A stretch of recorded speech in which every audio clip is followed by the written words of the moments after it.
something traumatic and they're like, I need to improve this. I want to improve the assault reporting process. And how can we, use technology to do that? So it's really lovely as a former techie and in just the tech world to see the influence of like people, professionals that are coming from a sexuality space come into this tech world as well and develop things that change people's lives.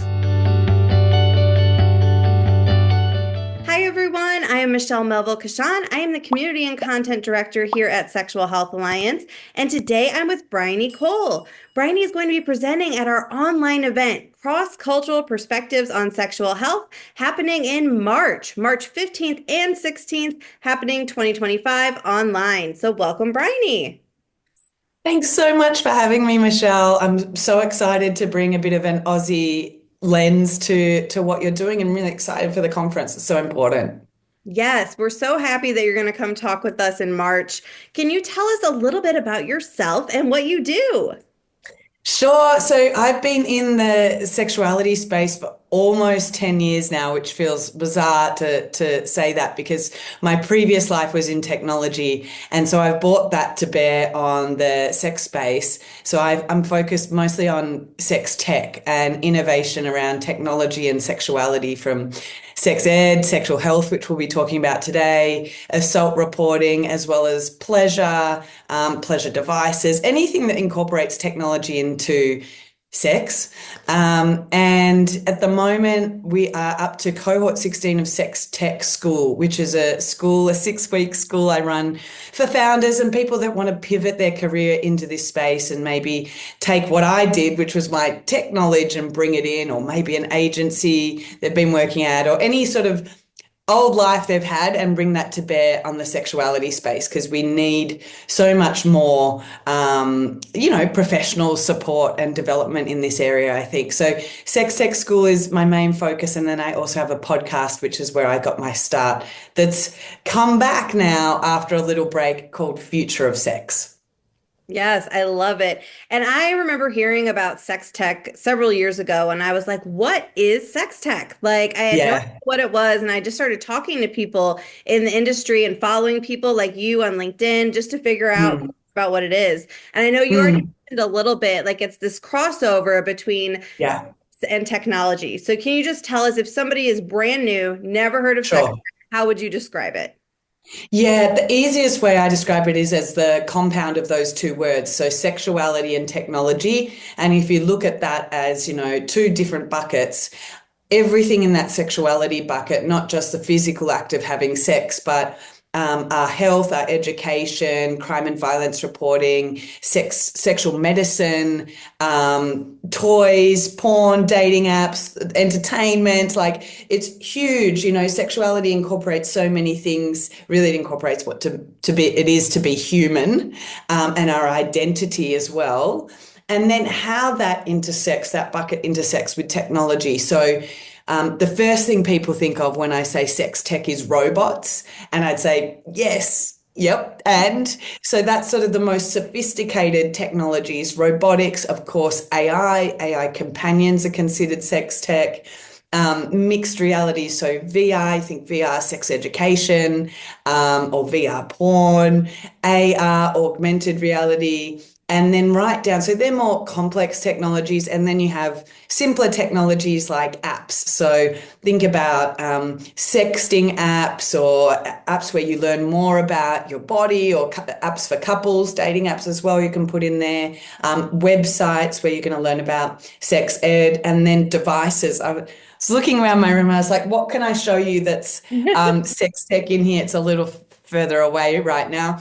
But 3D printed technologies to use for perhaps for extensions if you've got a mobility issue and you need to, use a dilator or you want to use a sex toy. So things that fall into like physical products, wearables, vibrators. I mean, this is a huge area because technology can be really complex, but it can also be as simple as lube, right? We also think about technology as lube or a product. Like really, if we think about the definition of technology is technology allows you to do a thing.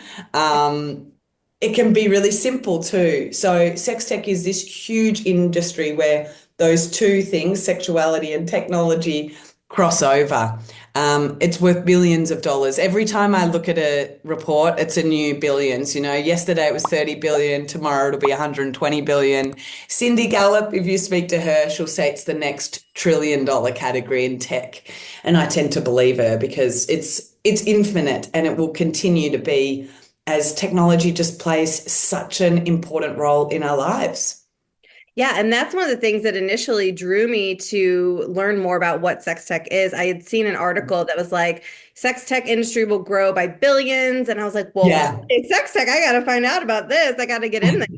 So, yeah, it's so fascinating. And I love the way you described it. Like, it could be something very simple to something very complex and robotic. So, it's just such a broad category.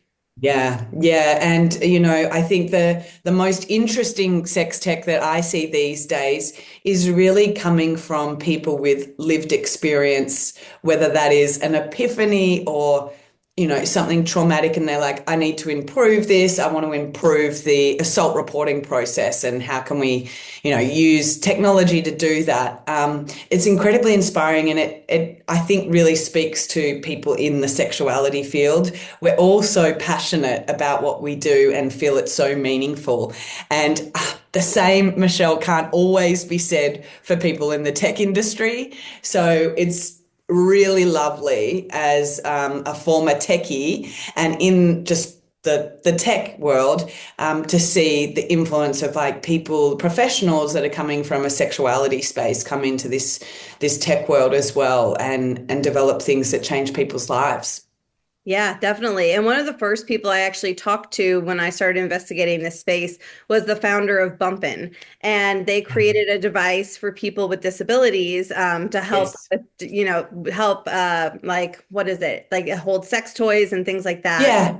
Yeah. And I was like, Mobility issues, which, the disability community is huge. And if we all are lucky enough to live until, we're older, we're probably going to experience mobility issues with our hands or, our legs or something. right.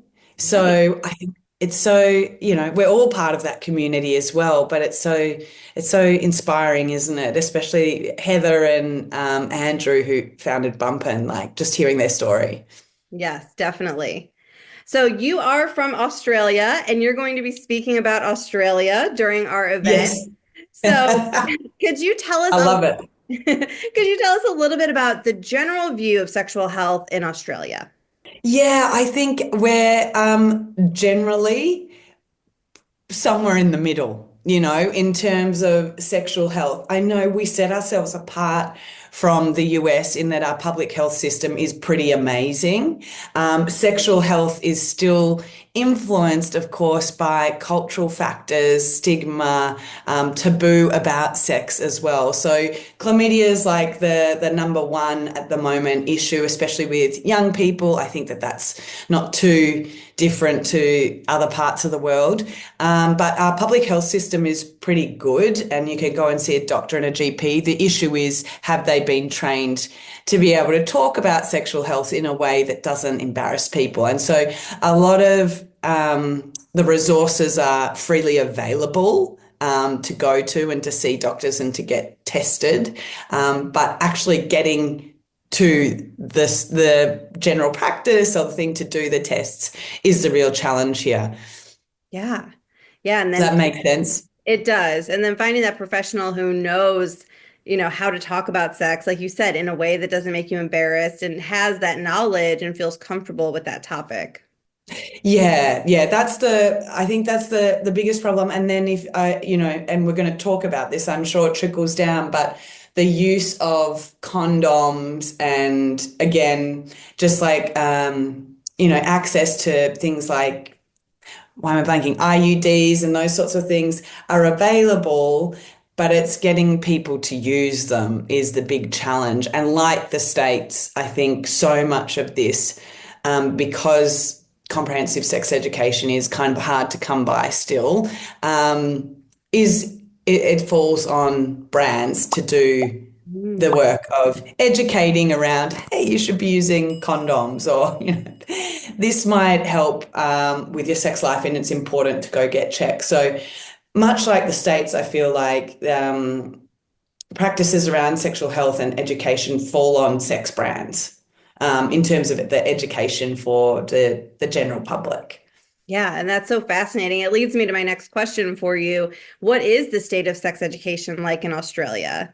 Yes, I was looking for a word to describe this in short because we don't have all that much time today, but progressively pragmatic. So that's what I'm going for is that if we look at, and this is up, Australians are always sort of looking out to the world where we feel like we're at the bottom of the universe here, and we are at the bottom of the earth, Yeah. so far away from everything, from other countries, and certainly from, the US and Europe and Western countries as well. But I think there's something about we're definitely more progressive in our policies than the US in terms of legalized abortion, legalized gay marriage, all those things. We're further ahead than the US. But if I look to Europe, I mean, we have a colonial influence because we were colonized by the British. But most of Europe, when I speak there and talk to people about it, it's a lot more progressive. There's a lot less of the stigma, the cultural shame, things, all those that, influences that really come to bear on whether people understand, what consent is, what good sex means, what pleasure is, all that sort of stuff. So while we're ahead of the US in terms of our sex education, we're sort of behind the eight ball if I would look to Europe, other than Britain. And that's where the major influence has been, especially for older generations, right? And where the conservatism comes from is this idea that sex is something that we don't talk about, and then, it's a bit of a like behind closed doors. I think that's changing. I mean, definitely from the 70s onwards, that changed with access to, things like the pill and this sex revolution we certainly saw in Australia as well. And attitudes have changed. And through, when I was growing up, it's certainly not as conservative, but there's still traces of that everywhere. And I often tell the story, which is not sex education related, but tangential, is I went to a private girls' school and I got a detention for eating in the street when I was eating an ice cream because ladies should not be seen to be eating in the street. And this was in the 90s, so you get a sense of like, okay, like Australians seem really laid back and cool, but also there's this buttoned down approach to how we're perceived. And that runs through everything, think about the pandemic and one of the most locked down cities in the world was where I grew up in Melbourne. Australia, if we think about, we're really good at following rules. If there's no parking outside and you park in that, someone will take, well, did you see there's no parking there? Or if, dogs aren't allowed off leash in this park at this time, someone, there's a lot of social policing for people to behave a certain way. Which certainly when I was living in New York, everyone's like, I'm just parking on the curb. I'm doing whatever. No one can tell me what to do. We're a bit more, people tell, here's how we behave socially. And so how that is reflected in terms of like thinking about sex and attitudes towards sex is there's that sort of slightly British repressed attitude towards sex. Now, things like the Me Too movement, definitely we saw that have its impact here with cases around sexual assault and women coming out and speaking up around that in schools and in government. And we have a consent program, which is really amazing. We also have like the curriculum of sex education is federally mandated, but it depends where you are and what state and kind of the way that it, and probably similar to the States, I say the way that manifests is, some teachers feel very well equipped to deliver that education, but, other teachers are PE teachers or geography teachers that are told, well, it doesn't matter if you're not comfortable with it, you have to teach sex ed. And so there's this thing of what you guys call zip codes, we call postcodes, like neighborhoods, and it's like the postcode lottery with sex education. So if you're in a good zip code, if you're in a good postcode for sex education, lucky you, but unlucky you if suddenly you're in a suburban neighborhood that doesn't have, a school with great sex education. Lately, I would say there's been a lot of post Me Too and post like more consent programs coming in. We've also seen like parents advocate for better sex education as well and speak up, which is really interesting. It also depends. If you're in an urban area, that's probably going to happen. More rural areas, which, Australia is a massive island at the end of the world. So, there's a lot of people live on the perimeter of our big island, and they're the urban centres like Australia, Sydney, Brisbane, Adelaide.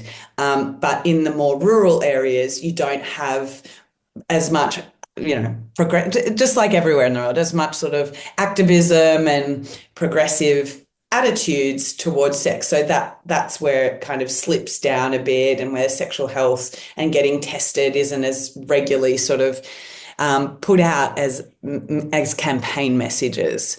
What else can I say about the state of sex ed? The thing I've been inspired by with sex education in Australia, I mentioned the brands a little bit that feel like it's sort of their duty to educate. Brands like Normal have been really great at running online courses around that. But we also have startups as well in the sex tech field, one of them's called Elephant Ed, that go into schools and run these programs. And that's sort of the antidote to the geography teacher being lumped with like, hey, today you're going to put a condom on a banana.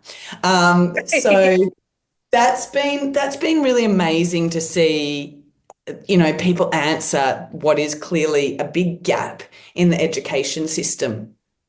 One last part about Australia, which I think I've observed is quite different to other parts of the world, is we do have religious influences, predominantly Christian, but I think it's very diverse. A lot of people are coming here from all over the world and immigrating here and settling here and building their lives in Australia. And so you have, yes, it's predominantly Christian. That's not really reflected in like the census or anything. And you have so many different, cultures coming through state schools as well. And I went to a state primary school as well.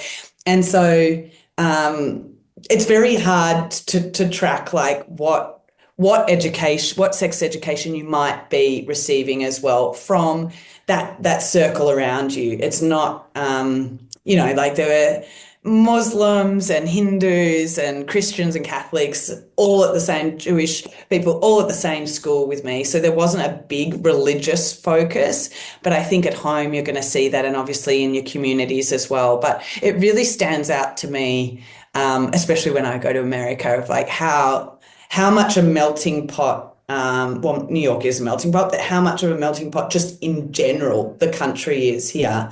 And so that changes things too.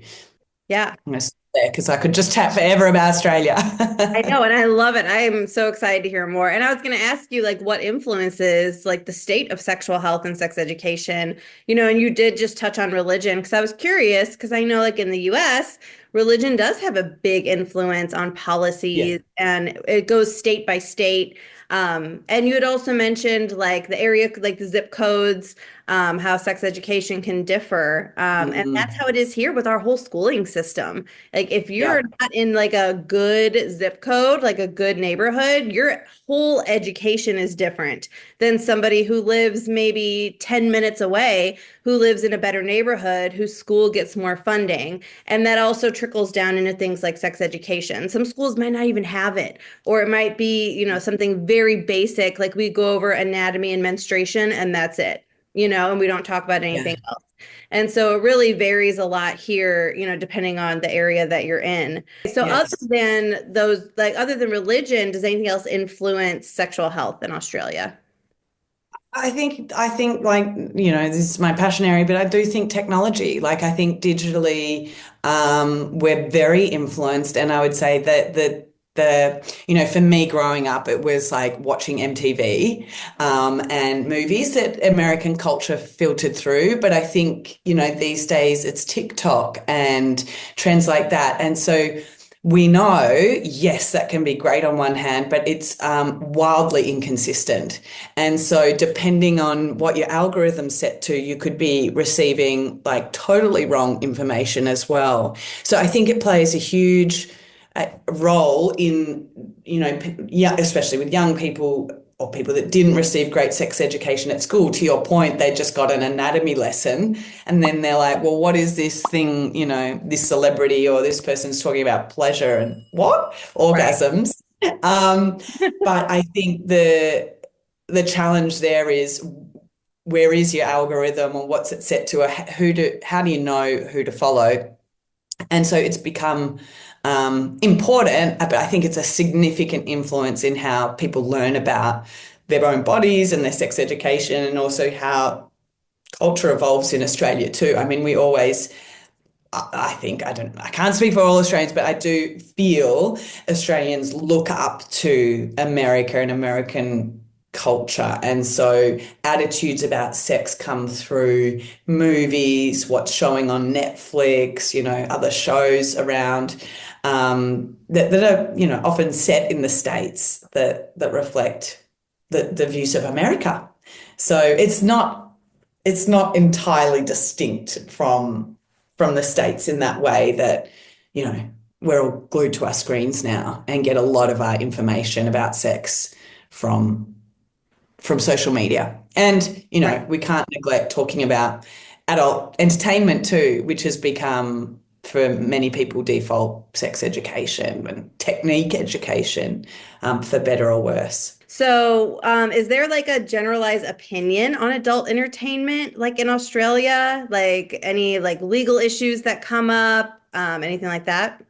Yeah, and I don't know the actual proper legal term for this, but basically, we've had an issue with, and I'm going to kind of butcher this right now and get it right for the talk, but with showing women's vaginas, but specifically their labia.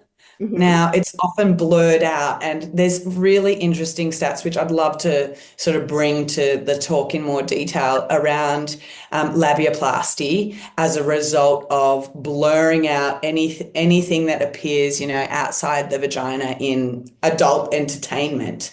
And the the ideas that's created for young women or for women in general about what vaginas should look like. And their vulva is, abnormal because it has its bits sticking out, those sorts of things. So that is a distinct difference, I think, to the rest of the world.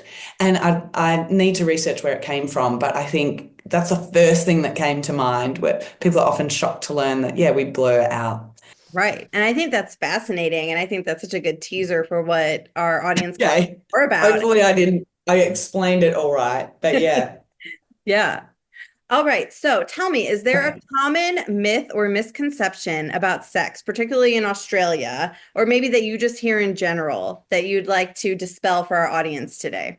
I think it's just the general one. I mean, people that know me talk about sex tech, I always say, like, if we could just fix sex education, we would have world peace. Like, this is the root and the core of so many innovations I see in sex tech. At some point, we're all trying to fix ideas that people have, an openness around sexuality. But so the myth for me is like sex education is just about anatomy, and it's just about menstruation and having babies. That's so much of what I got taught. And I think I waited till my 30s to learn about pleasure, orgasms, this whole idea that good sex isn't technique. Good sex is empathy, communication, listening to your partner, like everything around the actual sex that makes sex great. So for me, the myth is like, yeah, sex education. To your point, the myth is sex education is an anatomy lesson. And it's like, Right. it's There's that's just the starting block. there's so much more, and I think Mm, there's so much more that can improve quality of life for people. I mean, there's just so many different niches to get into. And so totally. Yeah, talking about sex tech. So do you remember like the first time you ever heard of sex tech and like what sparked your interest in it? Yes. I thought I wanted to be a sex therapist, Michelle. I was in New York. I was burnt out from tech, and I thought, I'm going to be a sex therapist. And I was going around to the universities looking at getting into a program, realizing it was going to take so long. And I remember I didn't even know it was a word, and I just Googled sex and technology. And Bing, Cindy Gallup's article came up. It was from this website, Hot Topics. It must have been, I don't know, a 2007 article or something. And it was, what is sex tech and why is everyone ignoring it? And I went, oh, and that Wow. was the first time I saw it. And I immediately was like, who is this person? I need to meet them. They're in New York. And that was the seed of an idea for me of like, okay, I'm gonna do this. I'm gonna learn everything I can about sex tech. Oh, I love that. That's such a good origin story. And Cindy Yeah, Gallup is amazing. She presented at our business summit last year, which was so fantastic. fascinating. And like, she's just such an incredible person. She's incredibly inspiring. She is the matriarch of sex tech for me and someone I just, yeah, I mean, she inspired my whole career. Oh, I love that. Mm. All right. Well, before we go, anything else you want to add? Not really, just thank you for doing this. I feel like, it's so interesting to learn from other people all around the world. And I feel like I've learned a lot about sex tech, but it's so different everywhere you go and yet so the same. And so I'll be really interested to hear from the other speakers. You mentioned before Sigga from Iceland, like all these incredible educators and just hearing the context for it, I think creates such a better future, which is what I'm passionate about. So thanks, Michelle, and thanks Sexual Health Alliance. Yes, thank you. And we were so excited for this event. Like you mentioned, we have presenters from all over the world. So as of now, Yeah. I think we have a lineup of 11 or 12 different presenters from all different regions who are going to come in and talk about sexual health and the state of sex education in their particular country or region. So it's really going to be fascinating. So anybody who wants to grab tickets, please go to our website at sexualhealthalliance.com. And like I mentioned, the event is happening Saturday, March 15th and Sunday, March 16th. And it's going to be incredible. I'll drop the link below in the description. And if you love this type of content, please subscribe to our YouTube channel. Please like this video, and we look forward to seeing you in March at the event. Yay. All right. Thanks, Bryony. Thank you so much, Michelle.